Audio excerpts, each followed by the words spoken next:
Assalamualaikum warahmatullahi wabarakatuh. Selamat datang di channel pencinta budaya. Mohon dukungan teman-teman semua setanah air Indonesia. Jangan lupa like dan subscribe, karena subscribe itu gratis. Terima kasih. Langsung saja, simak videonya dan jangan di-skip biar gak salah paham. Salam pencinta budaya. Pada kesempatan kali ini saya ingin menguak tentang sejarah atau asal-usul suatu budaya. Nah, sebagai anak bangsa Indonesia, kita harus bangga karena negara kita tercinta ini, memiliki berbagai macam kebudayaan, dan adat istiadat, yang beraneka ragam. Pada video ini, saya ingin menceritakan asal-usul Bengkulu atau Provinsi Bengkulu, yang berada di Pulau Sumatera Selatan, Indonesia. Bengkulu dalam bahasa Belanda disebut Benkoelen atau Bengkulen, dalam bahasa Inggris disebut Benkulen, sementara dalam bahasa Melayu disebut Bangkahulu. Ada banyak cerita tentang asal-usul dan nama Bengkulu. Ada yang menyebutkan bahwa nama Bengkulu berasal dari bahasa Melayu dan kata bang yang berarti pesisir, dan kulon yang berarti barat. Kemudian terjadi pergeseran pengucapan bang berubah menjadi beng dan kulon menjadi kulu. Sementara sumber lain menyatakan nama Benkulen diperkirakan diambil dari sebuah nama bukit di Culen, Skotlandia, Beam of Culen, atau Variasmia, Ben Culen. Penamaan ini kurang berdasar karena bukanlah tabiat bangsa Melayu untuk menamakan daerahnya dengan nama daerah yang tidak dikenal, apalagi asal nama itu dari Skotlandia yang jauh di sana. Sumber tradisional menyebutkan bahwa Bengkulu atau Bangkahulu berasal dan kata bangkai dan hulu yang maksudnya bangkai di hulu. Konon menurut cerita, dulu pernah terjadi perang antara kerajaan-kerajaan kecil yang ada di Bengkulu dan dari pertempuran itu banyak menimbulkan korban dari kedua belah pihak di hulu sungai Bengkulu. Korban-korban perang inilah yang menjadi bangkai tak terkuburkan di hulu sungai tersebut, maka tersohorlah sebutan bangkai hulu yang lama-kelamaan berubah pengucapan menjadi Bangkahulu atau Bengkulu. Dari sekian banyak cerita tentang asal-usul nama Bengkulu, ada satu cerita yang lebih banyak dikenal di masyarakat Bengkulu, yaitu diambil dari kisah perang melawan orang Aceh yang datang hendak melamar Putri Gading Cempaka, yaitu anak Ratu Agung Sungai Serut. Akan tetapi lamaran tersebut ditolak sehingga menimbulkan perang.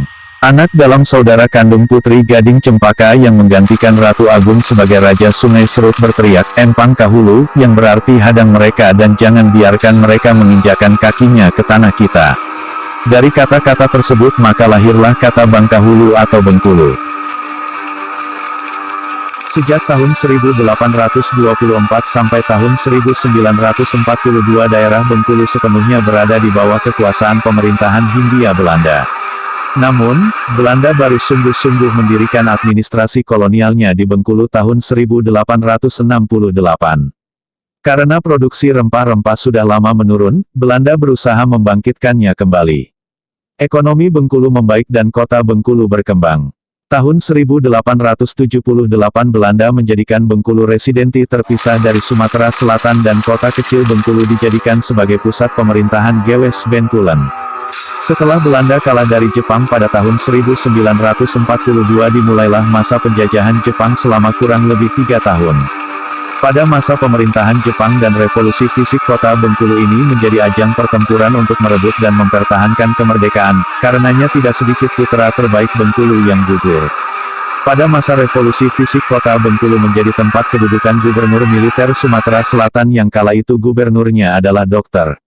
A.K. Ghani. Setelah Indonesia merdeka, Bengkulu ditetapkan sebagai kota kecil di bawah pemerintahan Sumatera bagian selatan dengan luas 17,6 km persegi berdasarkan Undang-Undang Nomor 6 Tahun 1956 tentang pembentukan kota kecil Bengkulu. Pada tahun 1957 kota kecil Bengkulu berubah menjadi kota praja berdasarkan Undang-Undang Nomor 1 Tahun 1957, yang meliputi 4 wilayah kedatukan dengan membawahi 28 kepemangkuan, yaitu Kedatukan Wilayah I terdiri dari 7 kepemangkuan. Kedatukan Wilayah 2 terdiri dari 7 kepemangkuan. Kedatukan Wilayah 3 terdiri dari 7 kepemangkuan. Kedatukan Wilayah 4 terdiri dari 7 kepemangkuan. Pada pertengahan abad ke-13 sampai dengan abad ke-16 di daerah Bengkulu terdapat 2 kerajaan, yaitu Kerajaan Sungai Serut dan Kerajaan Selebar. Pada tahun 1685 Inggris masuk ke Bengkulu yang dipimpin oleh Kapten J. Andiu dengan menggunakan 3 kapal yang bernama The Caesar, The Resolution dan The Defense dan menjajah Bengkulu selama kurang lebih 139 tahun, tahun 1685 sampai tahun 1824. Dalam masa ini ratusan prajurit Inggris meninggal karena kolera, malaria dan disenteri. Kehidupan di Bengkulu sangat susah bagi orang Inggris.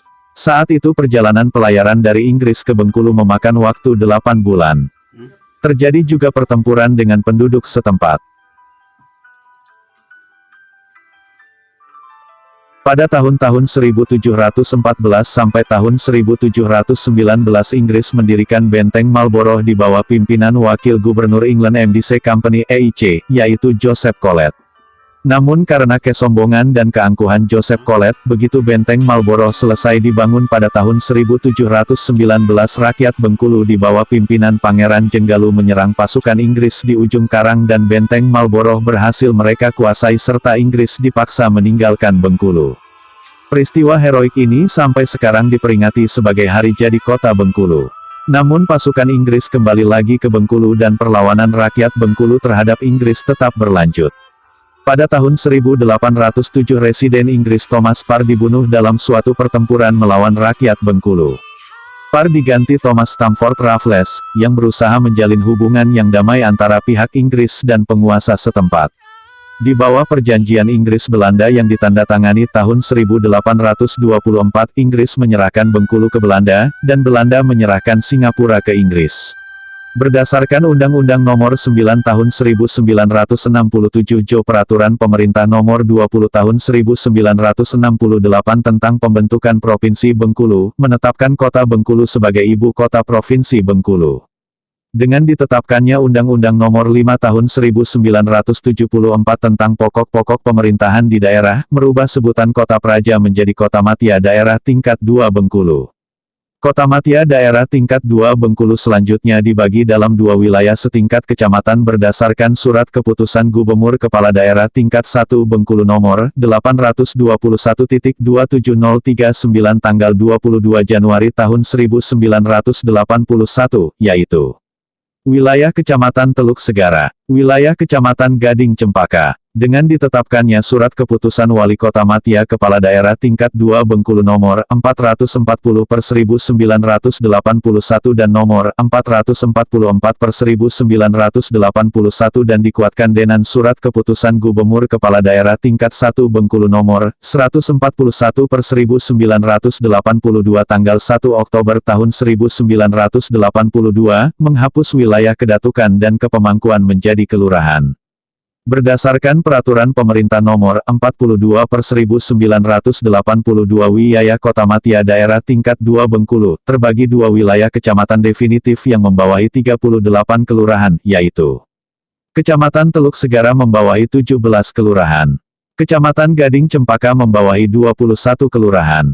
Pada tahun 1986 berdasarkan Peraturan Pemerintah Nomor 46/1986 tentang perubahan batas dan perluasan wilayah Kota Madya Dati 2 Bengkulu, luas wilayah Kota Madya Bengkulu berubah dan 17,6 km persegi menjadi 144,52 km persegi dan terdiri dan 4 wilayah kecamatan, 38 kelurahan serta 17 desa yaitu Kecamatan Teluk Segara membawahi 17 kelurahan dan 4 desa. Kecamatan Gading Cempaka membawahi 21 kelurahan dan 2 desa. Kecamatan Selebar membawahi 6 desa. Kecamatan Muara Bangkahulu membawahi 5 desa. Nah, itulah asal mulai nama Kota Bengkulu dan sekilas sejarah Provinsi Bengkulu. Sekian dan terima kasih.